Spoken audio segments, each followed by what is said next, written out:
بسم اللہ الرحمن الرحیم۔ السلام علیکم ورحمۃ اللہ وبرکاتہ۔ سامعین، القرآن اکیڈمی میں آپ حضرات کا تہہ دل سے استقبال ہے۔ ایک بار پھر ہم آپ حضرات کی خدمت میں حاضر ہیں۔ نبی کریم صلی اللہ علیہ وسلم کا فرمان، بیٹیاں اللہ کی رحمت ہیں۔ نبی کریم صلی اللہ علیہ وسلم کا کوئی بیٹا زندہ نہیں رہ سکا تھا۔ 3 بیٹے طیب، طاہر اور ابراہیم نام کے پیدا ہوئے، لیکن بچپن میں ہی ان سب کا انتقال ہو گیا تھا۔ آپ صلی اللہ علیہ وسلم کی اولاد میں 4 بیٹیاں تھیں۔ ان میں آپ صلی اللہ علیہ وسلم کی چہیتی بیٹی حضرت فاطمہ الزہرا رضی اللہ عنہا تھیں۔ آپ اپنی چہیتی بیٹی حضرت فاطمہ رضی اللہ عنہا سے بے انتہا محبت فرماتے۔ جب کسی سفر میں جاتے، سب سے آخر میں ان کے پاس سے رخصت ہو جاتے، اور جب سفر سے واپسی ہوتی تو سب سے پہلے انہی کے یہاں تشریف لے جاتے۔ جب کبھی حضرت فاطمہ رضی اللہ عنہا نبی کریم صلی اللہ علیہ وسلم کے پاس تشریف لاتی تو آپ کھڑے ہو کر ان کا استقبال فرماتے اور ان کے لیے اپنی چادر مبارک بچھا دیتے۔ حضرت ابو ہریرہ رضی اللہ عنہ سے روایت ہے کہ حضور اقدس صلی اللہ علیہ وسلم نے فرمایا، جس شخص کی 3 بیٹیاں یا 3 بہنیں ہوں اور اس کو ان بیٹیوں یا بہنوں کی پرورش کا سابقہ پیش آئے اور وہ اللہ تعالیٰ کی رضا کے لیے ان کی پرورش کرے اور ان کو تہذیب و ادب سکھائے اور ان کے کھلانے پلانے اور دیگر ضروریات کے انتظام کی تکلیف پر صبر کرے تو اللہ تعالیٰ اس کے اس عمل کی وجہ سے اس کو جنت میں داخل کر دے گا۔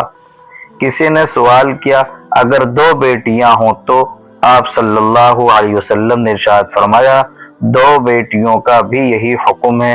پھر کسی نے سوال کیا، اگر کسی کی 1 بیٹی ہو تو کیا وہ اس ثواب عظیم سے محروم رہے گا؟ آپ صلی اللہ علیہ وسلم نے ارشاد فرمایا، جو شخص 1 بیٹی کی اس طرح پرورش کرے گا اس کے لیے بھی جنت ہے۔ بیٹیوں کی پرورش کی فضیلت کے ساتھ ساتھ حضور اقدس صلی اللہ علیہ وسلم نے بیٹیوں کے حقوق بھی بیان فرمائے ہیں۔ یہ وہ حقوق ہیں جو زمانہ جاہلیت میں بیٹیوں سے چھین لیے گئے تھے، لیکن دور حاضر میں بھی ان کے حقوق کی ادائیگی میں کوتاہی برتی جا رہی ہے، جبکہ نکاح سے بیٹی کا حق ساقط نہیں ہوتا۔ آج ہمارے معاشرے کا یہ حال ہے کہ اول تو بیٹیوں کو مال و جائیداد میں حصہ نہیں دیا جاتا، اور اگر ان سے کہا جائے کہ تم نے سب کچھ بیٹوں کو دے دیا، بیٹیوں کو کچھ دیا ہی نہیں، تو جواب یہ دیا جاتا ہے کہ ہم نے ان کی شادی کر دی۔ بیٹی کی شادی کے موقع پر جو کچھ بھی بشکل جہیز دیا گیا اس سے بیٹی کا حق ادا ہو گیا۔ یہ بات بالکل غلط ہے، کیونکہ بیٹی کو جہیز دینے سے اس کا حق میراث ختم نہیں ہوتا، لہذا اسے مال و جائیداد سے محروم کرنا درست نہیں ہے۔ جس طرح باپ نے بیٹے کی شادی میں خرچ کیا، اسی طرح بیٹی کی شادی میں بھی خرچ کیا، بلکہ عام طور پر یہ دیکھا جاتا ہے کہ بیٹے کی شادی میں بیٹی کی شادی کے مقابلے میں زیادہ خرچ کیا جاتا ہے، حالانکہ شادی بیاہ کے اخراجات کے معاملے میں برابری کا خیال رکھنا چاہیے۔